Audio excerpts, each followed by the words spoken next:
Assalamualaikum, saya Ibu Anata. Kali ini kita akan belajar biologi untuk SMA kelas 12, yaitu tentang mutasi.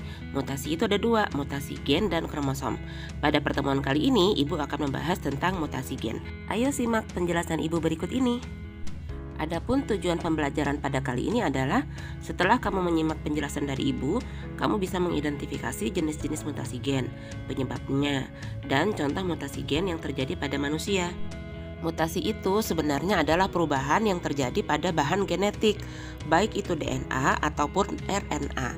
Perubahan tersebut bisa terjadi pada taraf urutan gen, yaitu disebut mutasi titik, ataupun pada taraf urutan kromosom yang disebut abrasi. Organisme yang mengalami mutasi itu disebut mutan, sedangkan agen penyebab mutasi itu disebut mutagen. Mutasi ada dua jenis, yaitu mutasi yang terjadi pada tingkat gen dan mutasi yang terjadi pada tingkat kromosom. Pada tingkat gen, mutasi disebabkan oleh perubahan jumlah basa nitrogen atau perubahan jenis basa nitrogen. Sedangkan pada tingkat kromosom, mutasi disebabkan oleh perubahan struktur kromosom atau perubahan jumlah kromosom. Mutasi pada basa nitrogen itu dapat mempengaruhi pembacaan triplet dari kode genetik di mRNA. Akibatnya, asam amino yang dibentuk oleh sel itu berbeda dengan yang seharusnya dibentuk.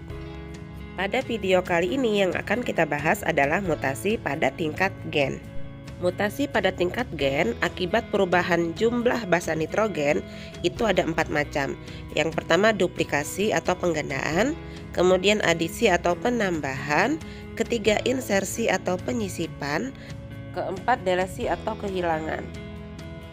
Kita bahas yang pertama, yaitu mutasi karena duplikasi. Misalkan rantai awalnya CCA, TTA, GCG. Nah, kemudian sitosinnya mengalami duplikasi sehingga rantainya berubah menjadi CCC, ATT, AGC. Nah, dalam situasi ini asam amino yang terbentuk pada rantai tersebut pun akhirnya akan ikut berubah. Berikutnya mutasi karena peristiwa adisi. Misalkan pada rantai DNA yang memiliki urutan basa nitrogen CCA, TTA, GCG. Seharusnya rantai DNA ini akan diterjemahkan oleh mRNA menjadi asam amino, glisin, isoleusin, dan arginin. Namun karena terjadi mutasi, misalnya ada penambahan basa timin pada bagian depan sehingga basa nukleotidanya menjadi TCC, ATA, dan AGC. Nah, kalau sudah begini, maka asam amino yang akan terbentuk adalah arginin, tirosin, dan serin. Adanya perubahan penambahan basa nukleotida timin di depan rantai DNA inilah yang disebut sebagai mutasi gen adisi. Nggak cuma di bagian depan, penambahan rantai DNA juga bisa terjadi pada bagian tengah ya. Berikutnya mutasi karena peristiwa delesi. Delesi adalah pengurangan basa nitrogen dalam DNA. Misalnya rantai DNA awalnya adalah CCA, TTA, GCG. Lalu sitosin di awal rantainya itu mengalami delesi atau hilang. Akibatnya rantai DNA berubah menjadi CAT, TAG, GC. Perhatikan gambar berikut. Peristiwa delesi dapat mengakibatkan mutasi salah arti. Mutasi salah arti atau missense mutation itu merupakan perubahan susunan basa nitrogen yang menyebabkan terjadinya perubahan asam amino pada suatu rantai polipeptida. Pada gambar tampak jika basa nitrogen urasil itu mengalami delesi atau hilang, sehingga terjadi perubahan asam amino yang tadinya menjadi penilalanin itu berubah menjadi leusin. Berikutnya mutasi tanpa arti atau nonsense mutation. Merupakan perubahan susunan basa nitrogen menjadi codon stop sehingga sintesis protein berhenti dan menghasilkan rantai polipeptida yang lebih pendek. Perhatikan gambar. Pada gambar tampak jika terjadi insersi atau penyisipan basa nitrogen U sehingga mengakibatkan yang semula AAG menjadi UAA. Kode UAA merupakan codon stop, sehingga sintesis protein menjadi terhenti. Berikutnya, mutasi pergeseran rangka atau frameshift mutation. Mutasi gen ini disebabkan oleh perubahan jumlah basa akibat penambahan atau pengurangan basa.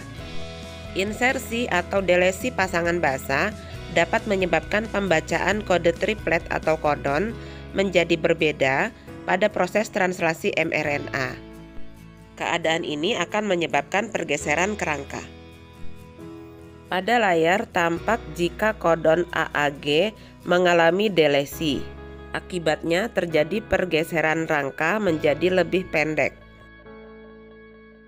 Selanjutnya, mutasi akibat perubahan jenis basa nitrogen. Basa nitrogen ada dua jenis, yaitu purin dan pirimidin. Purin itu terdiri dari adenin dan guanin, sedangkan pirimidin terdiri dari sitosin dan timin. Apabila terjadi pergantian basa nitrogen antara pirimidin dan purin, maka disebut substitusi transisi. Dan apabila terjadi pergantian sesama basa nitrogen, yaitu sesama pirimidin atau sesama purin, itu maka disebut substitusi transversi. Mutasi diam atau silent mutation merupakan perubahan pada susunan basa nitrogen yang tidak menyebabkan terjadinya perubahan asam amino yang terbentuk pada sintesis protein. Perhatikan gambar pada layar. Pada gambar tampak terjadi substitusi transversi, yaitu pada basa nitrogen S atau sitosin itu digantikan menjadi U atau urasil. Namun asam amino yang terbentuk tidak berubah, tetap glisin. Mutasi yang terjadi seperti pada gambar disebut mutasi diam atau silent mutation. Perhatikan gambar berikut ini. Pada substitusi transversi di mana basa nitrogen G diganti menjadi A, sehingga asam amino yang semula glisin berubah menjadi serin, maka jenis mutasi yang terjadi tergolong ke dalam mutasi salah arti atau missense mutation yang menyebabkan terjadinya perubahan asam amino. Berikut ini adalah contoh substitusi transisi. Pada gambar tampak basa nitrogen adenin digantikan menjadi urasil, sehingga asam amino yang seharusnya lisin menjadi kodon untuk stop. Mutasi seperti ini tergolong ke dalam mutasi tanpa arti atau nonsense mutation karena menyebabkan sintesis protein berhenti dan menghasilkan rantai polipeptida menjadi lebih pendek. Mutagen berdasarkan sifatnya terbagi menjadi 3, mutagen kimia, mutagen fisika, dan mutagen biologi. Mutagen kimia contohnya pestisida dan lain-lain, mutagen fisika contohnya suhu tinggi, sinar X, sinar ultraviolet, sedangkan mutagen biologi contohnya karena virus dan bakteri. Sementara itu mutagen berdasarkan sumbernya terbagi menjadi 2, mutagen alami dan mutagen buatan. Mutagen alami seperti sinar matahari, sinar ultraviolet, virus, dan bakteri, sementara mutagen buatan seperti pestisida, boraks, formalin, dan lain-lain. Mutasi berdasarkan sumber asalnya terbagi menjadi mutasi alamiah atau spontan dan mutasi buatan. Mutasi yang terjadi secara alamiah itu disebabkan oleh mutagen-mutagen yang sudah ada di alam, sedangkan mutasi buatan itu terjadi karena akibat tindakan manusia. Misalnya pemakaian radioaktif, penggunaan zat aditif dan pengawet makanan, penggunaan alat-alat elektronik, dan pemakaian narkotika. Satu di antara contoh mutasi gen pada manusia bisa mengakibatkan kesalahan pembentukan sel darah merah. Sel darah merah yang awalnya berbentuk bulat bisa berubah menjadi bentuk bulan sabit atau biasa disebut sickle cell anemia. Bentuk sabit ini membuat aliran darah mudah tersumbat sehingga oksigen yang dibawa oleh darah menjadi sedikit. Sel darah pun menjadi cepat mati. Tubuh penderita sickle cell anemia ini biasanya akan mudah lelah, pusing, nyeri, susah bernapas, dan bisa mengalami kerusakan di beberapa organ tubuhnya. Penyakit berikutnya adalah kanker. Penyakit kanker itu terjadi karena kesalahan pembentukan asam amino yang mempengaruhi siklus pembelahan sel. Sel-sel dalam tubuh penderita kanker akan mengalami mutasi dan membelah terus-menerus tanpa henti, hingga akhirnya merusak fungsi organ penderitanya. Kalau sudah begitu, mutasi gen pada manusia bisa mengakibatkan kerusakan organ yang parah atau bahkan membuat penderitanya meninggal. Berikutnya penyakit Tay-Sachs. Penyakit Tay-Sachs adalah kelainan neurologis ketika kekurangan enzim heksosaminidase A yang menyebabkan penumpukan lemak tertentu atau lipid yang berlebihan yang dikenal sebagai gangliosida di otak dan sel saraf. Penyakit ini yang paling sering diserang adalah bayi. Berikutnya adalah hemofilia. Mutasi genetik yang terjadi pada hemofilia itu menyebabkan darah kekurangan protein pembentuk faktor pembekuan. Kekurangan faktor pembekuan ini akan menyebabkan darah menjadi sukar membeku. Pada layar tampak ciri-ciri penderita hemofili.